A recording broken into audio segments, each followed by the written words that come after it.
Bonjour et bienvenue à cette session de la mi-journée dont voici le sommaire. Réforme dans la fonction publique au Burkina Faso. Une rencontre s'est tenue hier entre le chef de file de l'opposition politique burkinabé et le ministre de la fonction publique. Le point de leurs échanges dans ce journal. La situation sécuritaire au Burkina Faso, une préoccupation pour le mouvement pour la résistance populaire qui a dénoncé hier l'état défaillant de la sécurité nationale et proposé des alternatives pour la lutte contre le terrorisme. Encore une fois, bienvenue à tous et merci de nous suivre. Hier a eu lieu le démarrage des épreuves écrites des examens du CEP, du CAP, du BEP et du BEPC au Burkina Faso. Le ministre en charge de l'Éducation nationale a donné le top de départ des épreuves à Ouagadougou. Et quant à la ville de Bobo-Dioulasso, c'est le gouverneur de la région des Hauts-Bassins qui a procédé au lancement officiel des épreuves écrites au lycée mixte Dakarville de Bobo-Dioulasso. Pour le BEPC, 44 000 candidats sont inscrits à cet examen du brevet. Le compte rendu avec Joseph Koudou, notre correspondant. Nous sommes au lycée mixte Dakarville de Bobo-Dioulasso. C'est sous une pluie que les candidats ont rallié les différents centres de composition des épreuves du brevet d'études du premier cycle.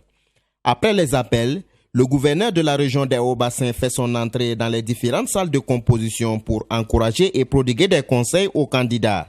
Oui, on a bossé, on a étudié. Bon, on souhaite le meilleur pour tous, que Dieu nous aide. Oui, pour ce matin-là, je me sens très bien. Oui, je suis prêt à composer. Oui, les révisions sont passées très bien. Oui, on a fait beaucoup d'exercices et on prie Dieu que pour cette année-là, que nous tous, on gagne notre BBC. Il est 7h30. Lorsque le gouverneur de la région des Hauts-Bassins procède au lancement des épreuves qui commencent par la dictée. La poste coloniale. Un vieux bâtiment construit au temps colonial abrite le service des postes et télécommunications de l'ADER. Au constat général, certains candidats manquent à l'appel. Les candidats de ce centre sont tous présents. Et nous avons simplement relevé que dans d'autres centres au niveau de la région, des candidats n'ont pas pu rejoindre à temps leur salle d'examen en raison de la pluie qui s'est abattue depuis ce matin à Bobo-Dioulasso et dans plusieurs localités de la région. Nous sommes en train de chercher des solutions pour permettre à ces candidats de rattraper la deuxième épreuve avec l'organisation, la complicité des autorités de l'éducation. Et ces enfants seront transportés par la compagnie Sotraco que nous avons dépêché sur les lieux et je pense qu'ils pourront rattraper la deuxième épreuve. Et ce sont 14 candidats de la région des Hauts-Bassins qui ont eu des difficultés pour rejoindre leur centre de composition. Oui, nous sommes en train de trouver des solutions parce que nous ne voulons pas mettre en danger la vie des candidats en les faisant traverser coûte que coûte ces rivières qui sont aujourd'hui bondées d'eau. Donc nous allons trouver une solution pour qu'ils puissent rattraper les épreuves à venir. Cette année, ils sont au nombre de 43 762 candidats dans la région des Hauts-Bassins à partir à la conquête du BPC. Restons dans le domaine de l'éducation au Burkina Faso dans le cadre de l'initiative francophone pour la formation à distance.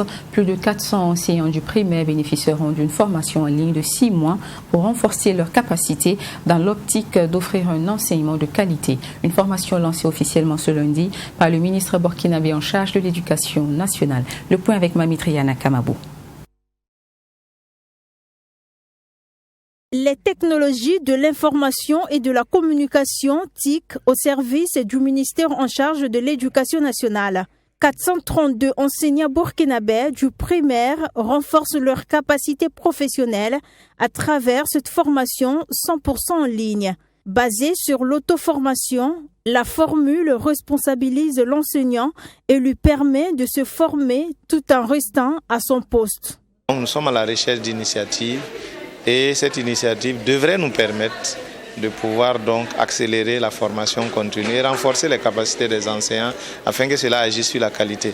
On a amélioré significativement l'accès à l'éducation dans notre pays, mais malheureusement en termes de qualité, on est toujours à la traîne. Et donc cette initiative-là devrait nous permettre de pouvoir passer à la formation 100% en ligne. Étendue aux 13 régions du Burkina Faso, la formation, qui a une durée de 6 mois, portera sur les 4 livrets conçus par les enseignants du primaire expérimentés. Les modules de formation sont entre autres l'éducation morale et civique à l'école primaire, l'amélioration de l'enseignement et l'apprentissage de la lecture et l'écriture, ainsi que l'expression orale en français. Nous avons donc depuis 2016 entamé un processus d'amélioration de la performance des encadreurs pédagogiques, des enseignants, de façon à ce que cela impacte la qualité de l'éducation. Et c'est ainsi qu'est née donc cette initiative de formation à distance, donc une initiative francophone de formation à distance des maîtres. Maître, mais c'est un mot générique. Donc cette initiative s'intéresse à la formation continue des enseignants de tous les ordres d'enseignement, du préscolaire, du primaire, du post-primaire et du secondaire. Cette initiative, qui a démarré avec les enseignants du primaire, est appelée à s'étendre aux acteurs de tous les ordres d'enseignement après évaluation des résultats. Pour cette phase pilote d'IFADEM, initiative francophone pour la formation à distance, 4 pays en plus du Burkina Faso prennent part à cette formation. Il s'agit de la Côte d'Ivoire, le Niger, le Sénégal et la RD Congo. Direction Bobo à nouveau, mais parlons de solidarité cette fois. Dans le but de l'accès à l'indépendance financière, 31 femmes retirées de la rue et formées par le ministère burkinabé de la Femme ont reçu vendredi dernier leur kit et fonds de roulement, un package censé leur permettre de mener des activités génératrices de revenus afin d'améliorer leur situation. Joseph Koudou de nouveau pour vous. Désormais, ces femmes n'iront plus dans la rue pour demander de l'aide afin de subvenir aux besoins de leur progéniture. Au regard des risques auxquels ces femmes retirées de la rue et leurs enfants sont exposés, il est important qu'après les actions de sensibilisation dont elles ont bénéficié, d'envisager leur réinsertion socio-professionnelle. À l'issue d'une formation en aviculture, 31 femmes ont bénéficié de l'appui du ministère de la Femme, de la Solidarité nationale, de la Famille et de l'Action humanitaire. Nous sommes tous conscients du phénomène des personnes en situation de rue au Burkina Faso. Et quand on parle des personnes en situation de rue, notamment les enfants en situation de rue, les femmes accompagnées de leurs enfants en situation de rue. Il faut dire que c'est 31 femmes qui ont été formées après leur retrait en leadership féminin, en estime de soi, et aussi dans des activités comme aviculture et comment mener des activités génératrices de revenus. Cela consistait avec, comme vous avez constaté, du matériel pour l'aviculture et aussi tout un fonds de roulement de 80 000 francs pour chaque femme. Il a été déposé dans un compte, c'est ça qui a consisté à la remise des carnets à chacune de ces femmes. On voit que à l'issue de leur formation et la dotation en matériel pour mener ces activités, que ces femmes-là seront en tout cas des modèles pour d'autres qui sont toujours dans la rue. Quoi de plus normal pour ces femmes de la commune de Bobo-Dioulasso de se réjouir de cette promesse tenue par le ministère.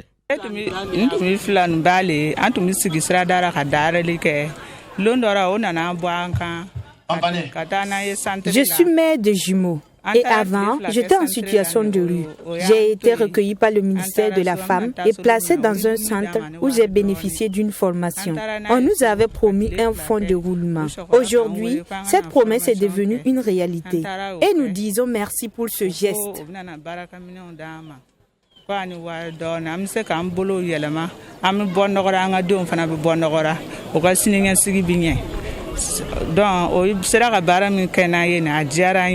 Ce fonds de roulement provient du budget du Fonds national de solidarité, une opération du ministère de la Femme enclenchée depuis 2018 qui compte poursuivre ses œuvres. Comme dit en titre, le mouvement pour la résistance populaire MRP était hier face à la presse. La situation sécuritaire au Burkina Faso, la contribution des volontaires de la défense pour la patrie à la lutte contre le terrorisme au Burkina et les perspectives et orientations de la lutte antiterroriste étaient les sujets au cœur de leurs échanges. Plus de précisions avec Yassine Sawadgo. À cette conférence de presse, le mouvement pour la résistance populaire MRP est revenu sur la situation sécuritaire qui, pour lui, va de mal en pire. Il estime que l'État burkinabé a démontré de réelles difficultés à assurer la sécurité des populations. Le mouvement rappelle aux dirigeants la tâche à eux confiée qui est de veiller au bien-être de la population. En 5 ans, plus de 1500 personnes, en majorité civiles, sont tuées et plus de 1 100 000 déplacés internes. 8 000 écoles fermées. Rien qu'en 2021, soit 6 mois, le Burkina a enregistré plus de 500 morts, en majorité civiles. Comme si cela ne suffisait pas, la tragédie de Solan est venue nous rappeler que les forces du mal ont une capacité de nuisance intacte. Le bilan est effroyable. 132 civils tués et enterrés dans 3 fosses communes. Une attaque qui a duré plus de 4 heures et à 13 km d'un détachement militaire et aucune explication de la part du gouvernement jusqu'à la date d'aujourd'hui. Pour le MRP, l'attaque de Solhan doit être un nouveau départ dans la lutte contre le terrorisme au Burkina Faso. Et à cela, le mouvement propose qu'on dote des moyens adéquats aux forces de défense et de sécurité et aux volontaires pour la défense de la patrie avec des indemnités ou primes de guerre pour motiver les jeunes gens sur le terrain. Qu'on recrute davantage de volontaires pour la défense de la patrie et qu'on les arme conséquemment pour qu'ils puissent accompagner nos forces, nos braves forces de défense et de sécurité. Qu'on réquisitionne tous les anciens militaires retraités, couramment appelés réservistes, pour renforcer les effectifs des combattants. Que chaque région, au Burkina Faso, les 13 régions, que chaque région abrite un état-major avec des moyens aériens conséquents, prêts à intervenir à tout moment et en tout lieu. La situation des volontaires pour la défense de la patrie VDP a été évoquée à cette rencontre. Le coordonnateur du MRP note avec regret l'abandon des VDP par les autorités qui pourtant contribuent à la sécurité du pays. Malheureusement, aujourd'hui, les volontaires pour la défense de la patrie manquent énormément de moyens. Ils sont pratiquement abandonnés et considérés à tort ou à raison comme des chairs à canon. Depuis la création des volontaires pour la défense de la patrie, plus de 200 sont tombés et la majorité est du fait du manque de moyens. Et c'est là que le mouvement pour la résistance populaire condamne avec la dernière énergie, car c'est inadmissible et impensable qu'on enrôle quelqu'un pour faire la guerre et qu'on ne lui donne pas les moyens de le faire. Le mouvement pour la résistance populaire MRP a été créé le 5 octobre 2019 à Kongoussi, dans la région du Centre-Nord. Il s'est fixé pour objectif d'impliquer la population civile dans la lutte contre le terrorisme. Et selon le coordonnateur, si dans les jours qui suivent, aucune solution n'est trouvée à cette situation, ils prendront leurs responsabilités. Le chef de file de l'opposition politique burkinabé, Dikombo Ego, est allé hier à la rencontre du ministre de la fonction publique. Avec Seni Ouedraogo, il était question des réformes entreprises pour un meilleur fonctionnement du ministère de la fonction publique. Les agents du dit ministère ont pour l'occasion relevé les difficultés auxquelles ils sont confrontés dans l'exécution des politiques adoptées. Abaka Mahamat et Mamitriana Kamabou. C'est une invitation du ministre de la fonction publique qui justifie la présence du chef de file de l'opposition politique au sein de ce bâtiment. Et Dikombo Ego est venu constater de visu les réformes apportées par Seni Ouedraogo et son équipe au cours de ces 3 dernières années. Une présentation de réalisation a été faite pour permettre à la délégation du CEFOP de s'imprégner davantage de ce changement. Et après avoir suivi avec beaucoup d'intérêt les exposés des agents de la fonction publique, c'est un homme heureux et qui nourrit beaucoup d'espoir pour l'avenir du Burkina Faso, qui a traduit sa satisfaction. Nous pouvons dire aujourd'hui sans risque de nous tromper, que c'est maintenant que la modernisation de l'administration commence. Comme vous avez pu constater, les exposés étaient de qualité, mais reflétaient également la qualité de ceux qui faisaient ces exposés. Une jeunesse avec des visions modernes pour notre administration, avec le souci de résoudre tous les problèmes de plainte que de par gauche à droite que nous recensons dans nos provinces, dans nos communes et dans les grandes villes. Cette journée d'immersion ne s'est pas seulement limitée à la présentation des réformes et innovations. Edi Komboigo et sa délégation ont eu droit à une visite guidée des services que compte le département ministériel de Séni-Ouedraogo. De la réception à la direction de la fonction publique, en passant par le guichet unique de traitement des actes de carrière au cabinet du ministre, voici entre autres les services qui ont ouvert leurs portes à la délégation du CEFOP. Le chef de file de l'opposition politique s'est engagé à apporter son soutien au ministre pour lui permettre de mener à bien sa mission. Il a le soutien du chef de file de l'opposition pour mener l'ensemble de ces réformes afin qu'on ait un service de qualité. Si nous avons un service de qualité, nous aurons une réduction de coûts de la fonction publique. Et donc, nous pourrons affecter ces charges que la fonction publique supporte indûment à d'autres investissements, des investissements sociaux au profit de nos populations.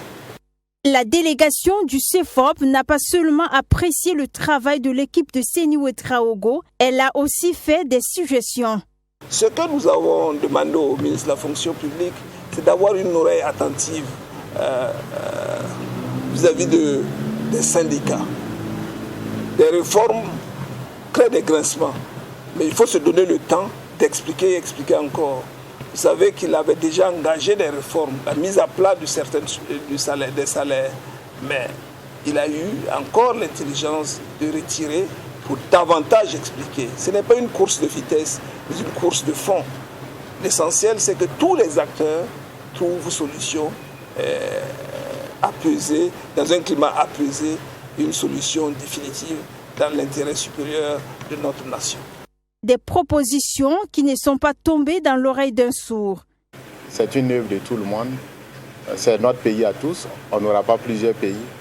Et donc, nous, on reste dans l'humilité pour recevoir les conseils, les idées qui peuvent nous permettre d'avancer.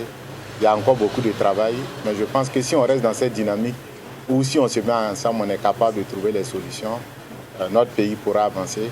Une invitation a été aussi envoyée à l'Alliance des partis de la majorité présidentielle à laisser entendre le ministre de la fonction publique, du travail et de la protection sociale. Parlons du ministère en charge de la fonction publique. Le syndicat autonome des contrôleurs et inspecteurs est monté hier au créneau pour dénoncer la mauvaise gouvernance au sein du dit ministère. Le SINACIT tient à mettre au courant l'opinion publique de la situation déplorable qui prévaut au sein du ministère en charge du travail. Le point de leur conférence de presse avec Ami Valiant et Alice Ouedraogo. À travers ce point de presse, le syndicat autonome des contrôleurs et inspecteurs du travail, en abrégé SINACIT, dit vouloir dénoncer la mauvaise gouvernance, le clientélisme et les mesures antisyndicales adoptées par le ministre de la fonction publique, du travail et de la protection sociale. Si ce ministère qui est chargé de promouvoir le dialogue social est incapable même de mener le dialogue social à l'intérieur, c'est qu'il y a un problème. Vous ne trouvez pas qu'il y a un problème? En tout cas, nous, à notre niveau, nous trouvons qu'il y a un problème. Voilà. Alors qu'il y a des cadres qui existent. Son prédécesseur a signé un arrêté qui date de 2017. On a signé également un autre arrêté qui date de 2015, qui prévoit des cadres de concertation. La conférence annuelle des inspecteurs et contrôleurs du travail, elle est annuelle. Ça fait 4 ans qu'il est là. Aucune conférence ne s'est tenue. Le cadre sectoriel de dialogue, mis en place par arrêté 2017, et les sessions doivent se tenir trimestriellement. Donc si on imagine en 4 ans, ça fait 12 sessions en principe. Donc sur les 12 sessions, il y a eu 0 session tenue. Bon, naturellement, ça se ressent au niveau national. Voilà. Quand vous avez suivi un peu le cafouillage au niveau de l'organisation de la rencontre gouvernement-syndicat, c'est normal puisqu'on est incapable d'impulser ça à l'intérieur. Donc on ne peut pas impulser ça au niveau national, ce n'est pas possible. On ne peut pas impulser ça au niveau national.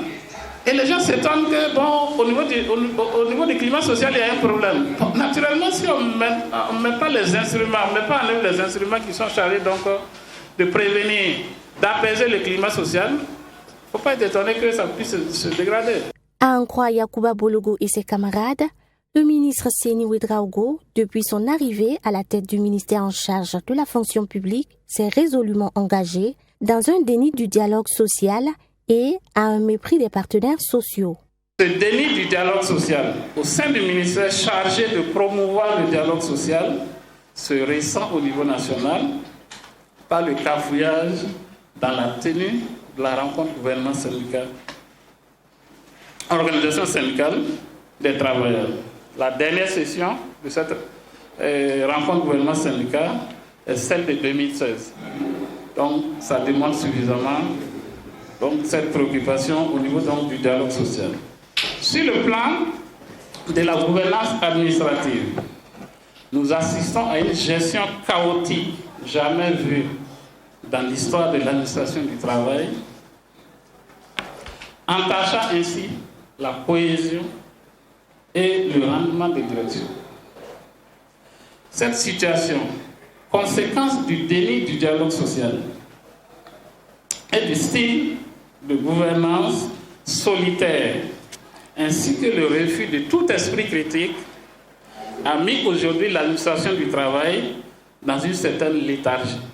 Selon les conférenciers du jour, plus de 10 demandes d'audience ont été déposées par le syndicat auprès du ministère sans suite. Au regard donc de la rupture du dialogue, le syndicat autonome des contrôleurs et inspecteurs du travail appelle ses militants à rester mobilisés et à se tenir prêts pour toute action que la situation commanderait. Parlons santé dans ce journal. Des artistes burkinabés, à savoir Dr Abdallah et Malika la Slameuse, ont organisé samedi dernier à l'université Joseph Kizerbo de Ouagadougou une séance de collecte de sang. Cette action de solidarité rentre dans le cadre du tournage du clip du duo de 6 artistes intitulé « Hymne du don de sang ». Béranger Zambelongo et Alice Ouedraogo vous en disent davantage. Le Centre national de transfusion sanguine a des difficultés à satisfaire la demande en sang au Burkina Faso en ces moments de forte pluie. Pour faire face à ce manque, les artistes Abdallah et Malika la Slameuse ont décidé d'organiser une opération de don de sang. Une opération qui entre dans le cadre du tournage de leur clip intitulé « Hymne du don du sang ». Pour Abdallah, ce clip permettra d'interpeller la population sur l'importance du don de sang. Cette semaine déjà, le 14 juin passé déjà, c'est la journée mondiale du don de sang. Et vous savez, moi je suis un peu dans la musique de sensibilisation. On a déjà abordé plusieurs thèmes. Et je me suis dit que ce thème de don de sang est un thème qu'on ne devait pas laisser tomber. Donc on a donné plus l'initiative de faire ce don de sang qui va rentrer dans le cadre de la réalisation d'un clip que moi j'ai nommé Hymne du don de sang comme ça, pour que les gens puissent être interpellés sur la nécessité de donner leur sang.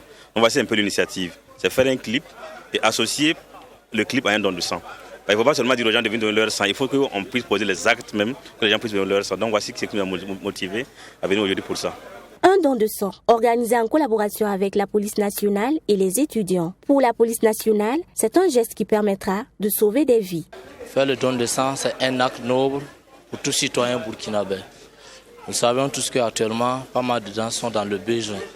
C'est pourquoi nous, en tant qu'anges de la paix, nous ne pouvons pas rester indifférents pour ces genres d'actes. C'est la raison pour laquelle nous sommes là, pour contribuer également d'une manière ou une autre pour faire le don de sang. Ayant participé au tournage du clip, l'artiste musicienne Malika la Slameuse est revenue sur la nécessité de donner son sang. Beaucoup ont peur de la seringue, beaucoup ont des préjugés superflus sur tout ce qui est don de sang. Mais vous savez, le malheur n'arrive pas qu'aux autres. Pour toutes ces personnes qui se sont retrouvées dans cette situation savent de quoi je parle. Et il ne faut pas attendre que ça arrive à un de tes proches ou que ça t'arrive à toi pour faire le geste. Et comme je l'ai dit dans la chanson, on voit souvent des RIP sur les réseaux sociaux par tonnes. Pourtant, un simple geste aurait pu changer la donne. Et aujourd'hui, c'est ce simple geste-là que nous faisons. Juste tendre le doigt pour lui, pour elle, pour sauver des vies. Cette séance de collecte de sang a été initiée par Dr Abdallah et Malika Laslamazone avec pour objectif de contribuer à renflouer la banque de sang au niveau du Centre national de transfusion sanguine et partant contribuer à soulager les malades dans le besoin du liquide précieux. C'est la saison pluvieuse au Burkina Faso et les questions d'assainissement et d'inondation sont plus fréquentes en cette période. Les autorités sont le plus souvent indexées en cas de débordement des eaux et les populations dénoncent cependant le manque de caniveaux. Par contre, le constat montre que certains caniveaux existent mais sont mal entretenus. La preuve dans ce reportage signé Mamitriana Kamabou. Ceci est le visage que présentent la plupart des caniveaux de la ville de Ouagadougou. Ces canaux, qui à l'origine devraient servir à évacuer l'eau de pluie, sont plutôt devenus des poubelles pour les habitants de la capitale. Et comme chaque année en cette période de saison pluvieuse, les agents de l'assainissement font face à des situations pareilles lors des opérations de curage de caniveaux. Je peux dire le constat est un peu amer, comme vous le constatez aussi, vous l'avez vu. Dans les produits de curage qui sont exposés ici, nous avons du tout. Voilà, des ordures, nous avons même des assiettes, des cuillères. Voilà, donc, et pourtant les caniveaux sont conçus pour drainer exclusivement que les eaux pluviales. Mais nous constatons que ces caniveaux sont transformés pour recevoir autre chose. Et là, c'est dommage. Depuis le début de ce mois de juin, plusieurs équipes ont été déployées dans les différents quartiers pour ce genre d'opération. Pour cette première tranche, 127 km sont en cours de nettoyage. Je dis bien une première tranche parce que c'est une organisation interne pour l'intervention sur le terrain, aller aux ouvrages qui sont soumis à des risques énormes, là où le risque d'inondation y est et là où il y a une concentration de population. Et quand c'est le centre-ville, on divise en deux, il y a les périphéries, il y a le centre-ville, il faut s'occuper de tout.